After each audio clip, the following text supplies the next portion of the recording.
नमस्ते। मैं डॉक्टर मलिक हूँ। बारिश शुरू हो गई है, बारिश का मौसम शुरू शुरू हो गई है और ये बुखार, बहुत तरह का बुखार से लोग आ रहे हैं। मेनली वायरल फीवर्स, वायरल बुखार बहुत ज़्यादा हो गई, वायरल फीवर्स बहुत ज़्यादा हो गई है।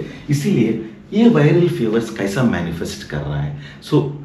पहला 2 दिन अगर आज आपको बुखार आए, कम से कम 2 दिन आज और कल कुछ एंटीबायोटिक्स लेने का जरूरत तो नहीं है। कैसा मैनिफेस्ट हो रहा है ये बुखार? पहला थोड़ा बॉडी पेन से आ रहा है, थोड़ा बदन का दर्द और थोड़ा चिल्स, थोड़ा आपको सर्दी लगेगी, थोड़ा बॉडी पेन्स होगी, बॉडी पेन्स, बदन का दर्द होगी, हेडेक होगी, थोड़े लोगों को स्नीजिंग वगैरह, सर्दी जुकाम से शुरू होगी, सर्दी जुकाम होगी। तो 90% ये वायरल इन्फेक्शन है। पहले दिन और पहले 2 दिन आपको एंटीबायोटिक्स लेने की ज़रूरत नहीं है, क्योंकि आजकल ये अजिथ्रोमाइसिन जो है बहुत लोग इस्तेमाल कर रहे हैं, बहुत ज़्यादा इस्तेमाल हो रहा है। एंटीबायोटिक्स बहुत ज़्यादा खा ले रहे हैं। पहले ही थोड़ा गले में दर्द है, थोड़ा सर दर्द है, थोड़ा बुखार है, इमीडिएटली अजिथ्रोमाइसिन ले रहे हैं।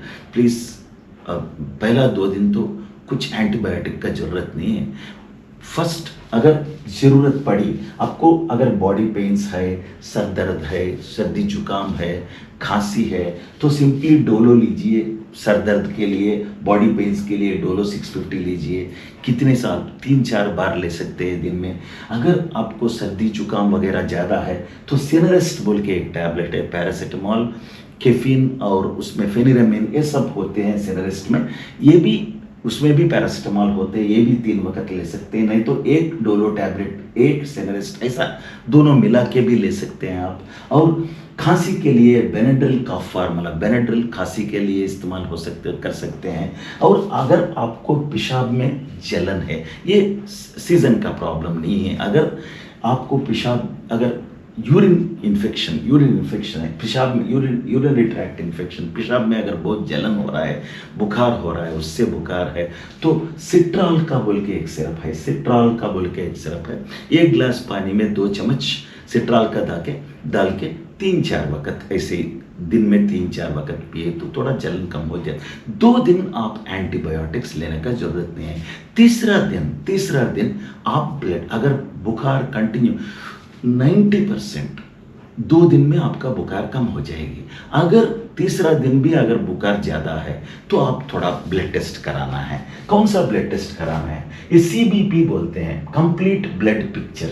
डेंगू का टेस्ट कराना है, डेंगू के सीजन है ये। और urine examination, complete urine examination.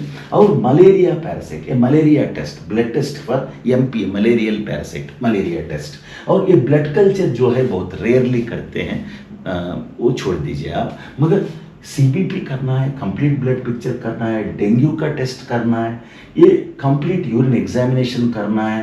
अगर पेशाब में जलन है तो यूरिन टेस्ट करें तो आपको मालूम हो जाती कि अगर यूरिन इन्फेक्शन से आपको बुखार आ रहा है। और मलेरियल पैरासाइट भी करना है, क्योंकि ये भी बहुत कॉमन है। तो आजकल मलेरिया, डेंगू, मलेरिया और दूसरे इन्फेक्शंस जो है ना, वो कम आ रहा है। ज़्यादा डेंगू और वायरल इन्फेक्शंस हो रहे हैं। वायरल इन्फेक्शंस बहुत ज़्यादा है और डेंगू भी बहुत ज़्यादा है। डेंगू भी जो बहुत कम है, बहुत ज़्यादा हो रहा है। मलेरिया थोड़ा कम दिख रहा है, मगर केसेस तो आ रहे हैं, मलेरिया भी आ रहा है। मलेरिया टेस्ट कंपलसरी है। CBP, डेंगू, मलेरिया और complete urine examination, urine test, ये कराना है। ये अगर ये कंप्लीट ब्लड पिक्चर CBP में, अगर आपका प्लेटलेट्स बहुत इंपॉर्टेंट है। आजकल डेंगू फीवर और वायरल फीवर्स में, मेनली डेंगू फीवर में प्लेटलेट्स कम होते जा रहा है। वो थोड़ा डेंजर की बात है। अगर प्लेटलेट्स बहुत कम हो गई तो आपको अंदर, बॉडी के जिस्म के अंदर ब्लीडिंग हो सकती है। Platelets normal 1.5 to 4.5 lakhs, 1.5 to 4.5 lakhs normal है। मगर 1 लाख तक ओके है। बिलो 1 लाख के नीचे भी आ गया, 50,000 तक कुछ प्रॉब्लम नहीं होती है। 50,000 तक कुछ प्रॉब्लम नहीं, मगर 50,000 तक अगर प्लेटलेट्स आ गए तो हॉस्पिटल में शरीक होना चाहिए, कंपलसरी है। डेंगू हो सकती है, ये डेंगू हो सकती है, डेंगू टेस्ट में मालूम पड़ जाती है। ये डेंगू टेस्ट कैसे भी कराते हैं, अगर उसमें पॉजिटिव आ गया तो आप प्लेटलेट्स अगर 50 के नीचे आ रहा है, 50,000 आ गई है, 60-70 अगर 50 वैसा आ गया तो हॉस्पिटल में शरीक होना है। और बिलो 30,000, ये 30,000 के नीचे जा रहा है प्लेटलेट्स, तो आपको प्लेटलेट्स चढ़ाना पड़ता है, प्लेटलेट्स चढ़ाना पड़ता है, कंपलसरी है, ये डेंजर सिम्टम्स है। सो आप ये केयर लीजिए। और ये वाइट ब्लड सेल्स है, वाइट ब्लड सेल्स है, WBC बोलते हैं। अगर ये भी 400,000 से 12,000 तक, 4,000 से 12,000 तक, 11,000 तक ये नॉर्मल है। इससे अगर ज़्यादा है, 15,000 है, 16,000 है, 70,000 है, तो भी आप एंटीबायोटिक्स, IV एंटीबायोटिक्स लेना पड़ेगा। तो नॉर्मली अगर तीसरे दिन ब्लड टेस्ट दे दिया, ब्लड टेस्ट करा दे दिए, उसके बाद क्या लेना है टैबलेट, तो इमीडिएटली ये महासिफ प्लस टैबलेट शुरू कर दीजिए। तीसरा दिन, पहला 2 दिन कुछ भी ज़रूरत नहीं, सिर्फ डोलो लीजिए, सिनरेस्ट लीजिए, पैरासिटामॉल, ये बेनाड्रिल का फार्मूला खांसी के लीजिए, अगर पेशाब में जलन है सिट्राल का सिरप लीजिए। मगर तीसरे दिन आप एंटीबायोटिक शुरू कर सकते हैं। ये महासिफ प्लस, ये टैबलेट, ये ब्रॉड स्पेक्ट्रम एंटीबायोटिक बोलते हैं हम। महासिफ प्लस बोल के एक टैबलेट है, उसमें 2 मेडिसिन होते हैं, cefixime 200, ofloxacin 200, cefixime 200 plus ofloxacin 200, ये मिल के रहते हैं टैबलेट में। महासिफ प्लस या सेफिक्सिम ओ बोल के और एक टैबलेट भी है।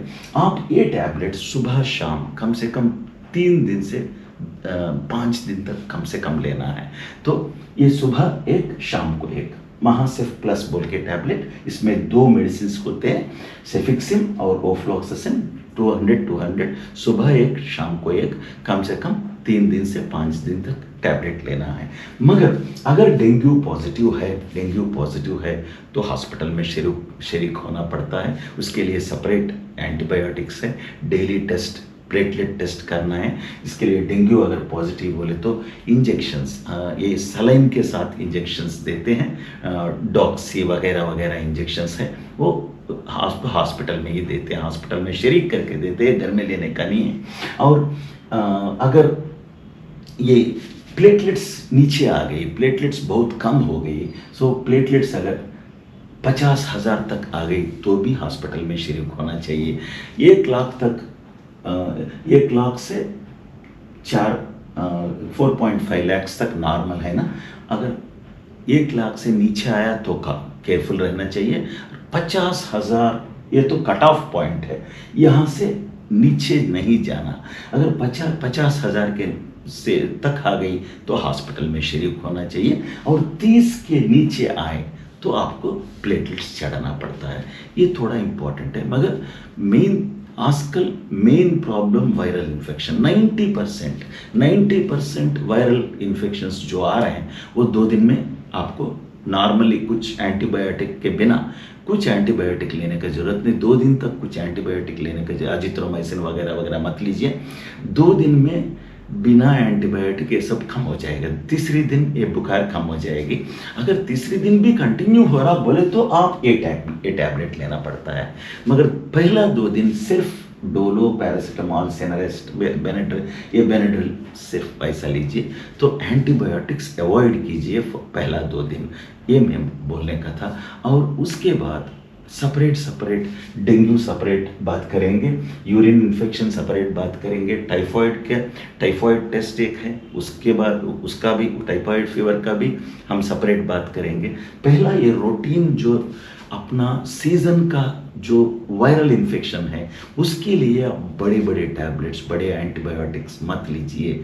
सिंपल ये पैरासिटामॉल वगैरह से कम होगी, 2 दिन में कम हो जाएगा। अगर आज बुखार है 2 दिन वेट की करके तीसरे दिन आप टेस्ट वगैरह करा सकते हैं। अर्जेंट टेस्ट वगैरह कराने की ज़रूरत नहीं है। 2 दिन वेट करके तीसरे दिन कराना है। और ये एंटीबायोटिक्स वगैरह तीसरे दिन से शुरू थर्ड डे से शुरू करना है। पहले दिन एंटीबायोटिक का ज़रूरत नहीं, पहले दिन, दूसरा दिन, second day, first day antibiotic का ज़रूरत नहीं है। थोड़ा काशस रहिए, अननेसेसरी एंटीबायोटिक्स का ज़रूरत नहीं पड़ती है, तो थोड़ा काशस रहिए। और सेपरेट यूरिन इन्फेक्शन, ये डेंगू वगैरह सेपरेट बात करेंगे। नेक्स्ट टॉपिक्स, डेंगू बात करेंगे, टाइफाइड बुखार का बात करेंगे, सब बात करेंगे। यूरिन इन्फेक्शन का क्या करना है वो सब बात करेंगे। नेक्स्ट टॉपिक्स बात